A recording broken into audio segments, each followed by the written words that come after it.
دنیا کی آبادی تقریباً 8 ارب ہے، لیکن اس میں سے 10% سے زیادہ افراد کو بھوک کا سامنا ہے۔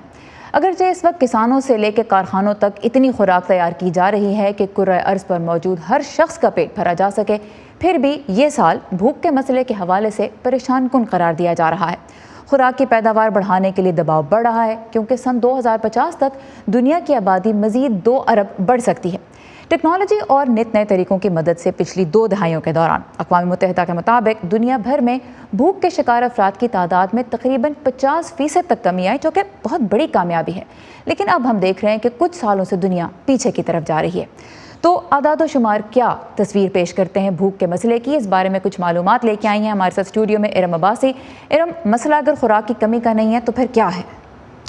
جی بالکل سارا، جیسا کہ آپ نے اعداد و شمار کی بات کی تو دنیا میں خوراک کی کمی کے درینہ وجوہات غربت، ماحولیاتی تبدیلیوں کے باعث آنے والے قدرتی آفات، جنگ زدہ علاقوں سے لوگوں کی نقل مکانی، خوراک کا ضیاع اور صنفی بنیادوں پر تفریق رہی ہے۔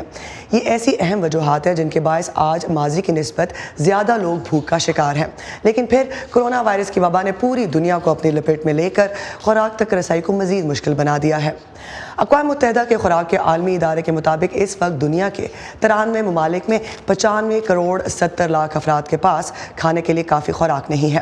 سن 2021 میں دنیا بھر میں 23 کروڑ 50 لاکھ افراد کو انسانی بنیادوں پر فوری مدد کی ضرورت ہے۔ افغانستان کی عوام کو اس وقت سب سے زیادہ عالمی برادری کی مدد کی ضرورت ہے۔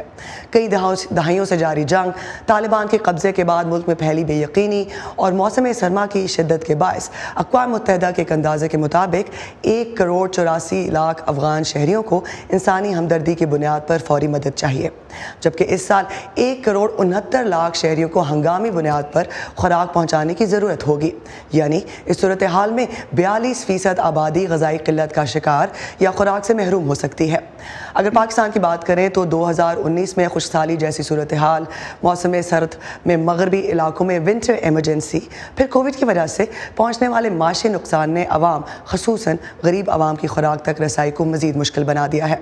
اقوام متحدہ کے مطابق اس وقت پاکستان میں ایک اندازے کے مطابق 4 کروڑ سے 6 کروڑ 20 لاکھ افراد مسلسل خوراک کی قلت کا شکار ہیں، جبکہ 1 کروڑ 50 لاکھ افراد کو مدد درکار ہے۔ اس میں غریب طبقہ، خاص طور پر معذور افراد، خواتین اور بچے بھی شامل ہیں۔ پاکستان میں بسنے والے بیشتر افغان پناہ گزین بھی غذائی قلت کا سامنا کر رہے ہیں۔ بھوک یا غذائی قلت کا شکار ہونے والے افراد کی یہ اعداد و شمار کے اچروں میں سب سے زیادہ اعداد و شمار ہیں، اور دنیا بھر میں خوراک کی قلت کی اس بدترین صورتحال سے نمٹنے کے لیے اقوام متحدہ کو 35 ارب 10 کروڑ ڈالر درکار ہوں گے۔